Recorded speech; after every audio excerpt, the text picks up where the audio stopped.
Okay, continuing on today with the Laplace transform playlist, I want to do kind of an alternative derivation for the Laplace transform of the Dirac delta function of t minus a. And so for the more common derivation, I already did a previous video, so you can check that one out. And also, we're also going to bring into this the unit step function for this. Also, I have some videos on that. I'm going to keep this one kind of brief. There's a lot of technicalities with this, with the Dirac delta function and the unit step function. But I want to give a little background before I do it, just so you know what I'm talking about if you haven't seen those other videos. So first we have our graph of the Dirac delta function right here, which is pretty strange.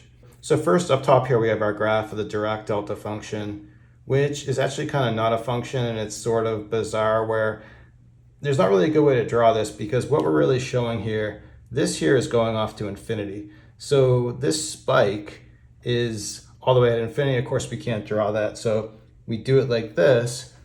But the way to understand this graph is like everywhere we're going to be at 0. So we have just this line at 0 that we can't really see unless I draw it in blue.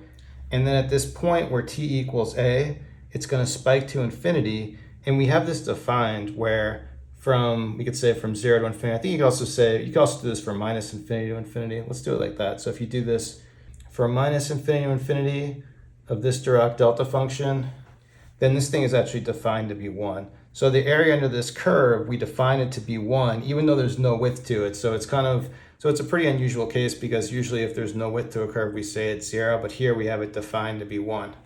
And then along with that, over here, we've got our graph of the unit step function. I have this lined up where we're going to use the same a value so we can see these side by side, where we have this jump discontinuity at the point of a. You can see this graph just jumps from 0. It's going to be 0 everywhere here to the left of a, or less than a.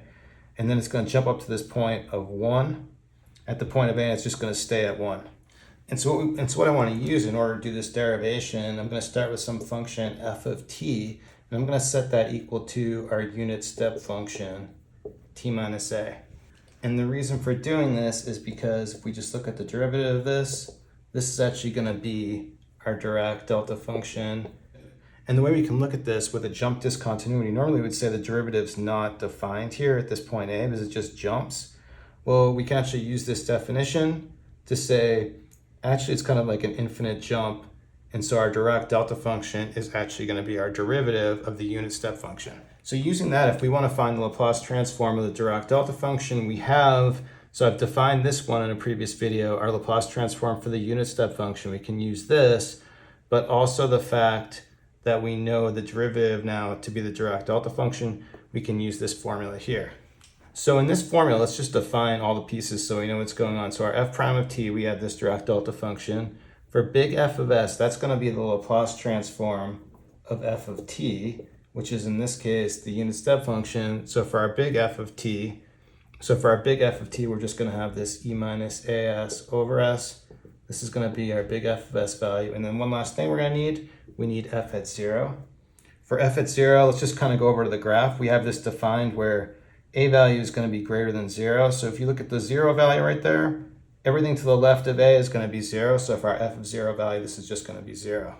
So then coming back, just plugging into our formula for the Laplace transform delta t minus a, what's going to happen is we're going to have s times our big F of s value, which is e minus as over s, minus f of 0, which is just 0.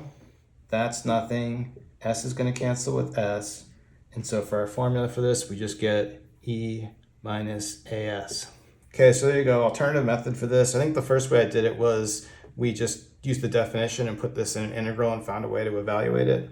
And then we're able to get a value just because we can assume everything's zeroed out on either sides of this, and we know the area of the integral is 1 using this, and that's how we did it the first way. If you need some more information on Laplace transform, there'll be a link in the description to the full playlist. And also on my website, I've got a Laplace transform cheat sheet and some quizzes and some more information. Thanks everyone for watching. Have a good day.